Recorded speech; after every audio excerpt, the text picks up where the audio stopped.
Fire Country Season 3 recently hit its mid-season finale with the latest episode Promise Me. Thus far, Fire Country Season 3 has delivered too much too soon. As a result, the show is losing its previous focus on firefighting in the fictional town of Edgewater.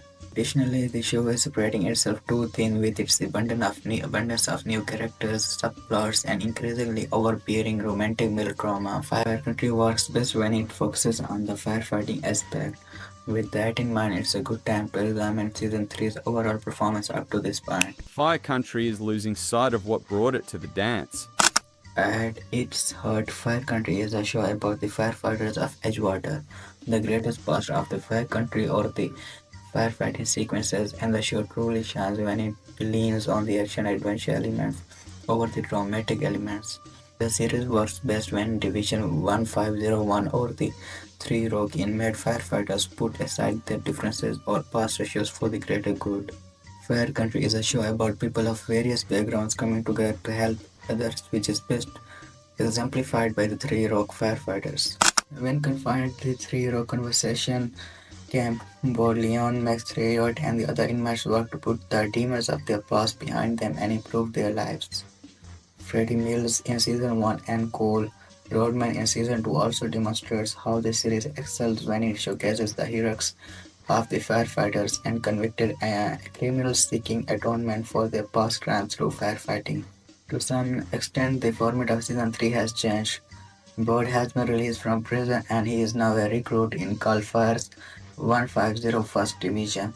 The Three Rock arc for Bode was redemptive for the character, as he sought to make amends for his past mistakes and become a better person. The resolution occurred at the end of Season 2 when Bode received his parole.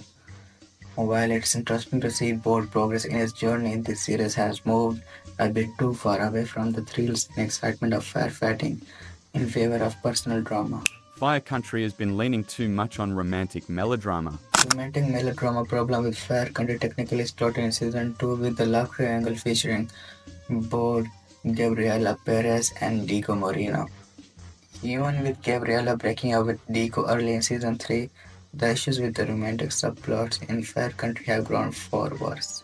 Currently, the writers can't make up their minds about how they want to handle the Bode and Gabriela since the season began.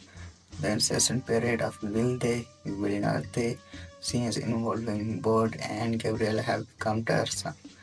Gabriela has been in downward spiral since breaking up with Diego, but she can't make a firm decision about her feelings for Bode.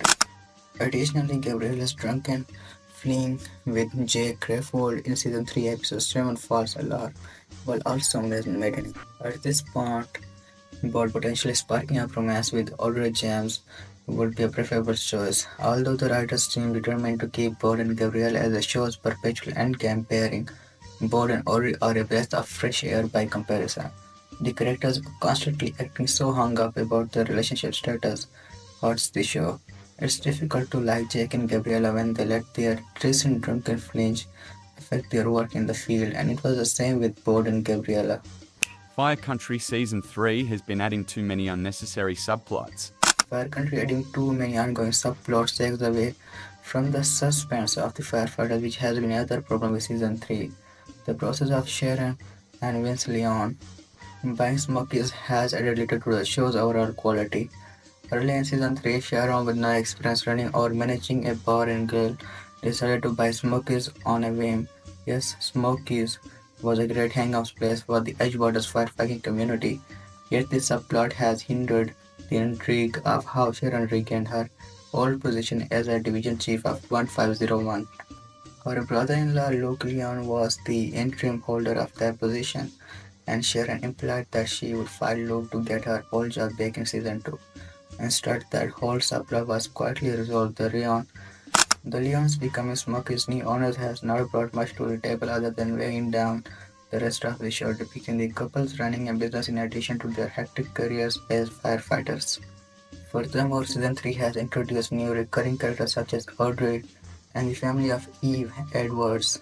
Those characters require additional screen time and development, along with other ongoing subplots, including what is happening with Jake and Genevieve, Eve's family, Tom and Eve and Sharon trying to expand their fire education program.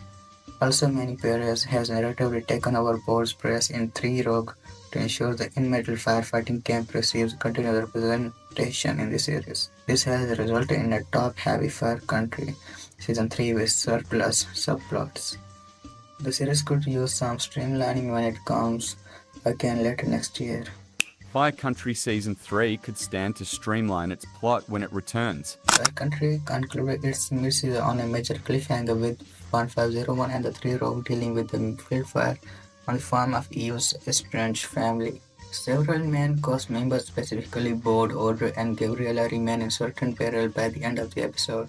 When Fire Country Season 3 returns from its mid-season, it would be appropriate for the writers to refocus by increasing the firefighting action and including fewer romances and subplots.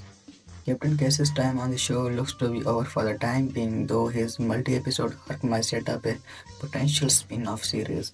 Hopefully the writers can figure out a stronger balance between those aspects for the spring half. The show will be back with new episodes later in January 2025.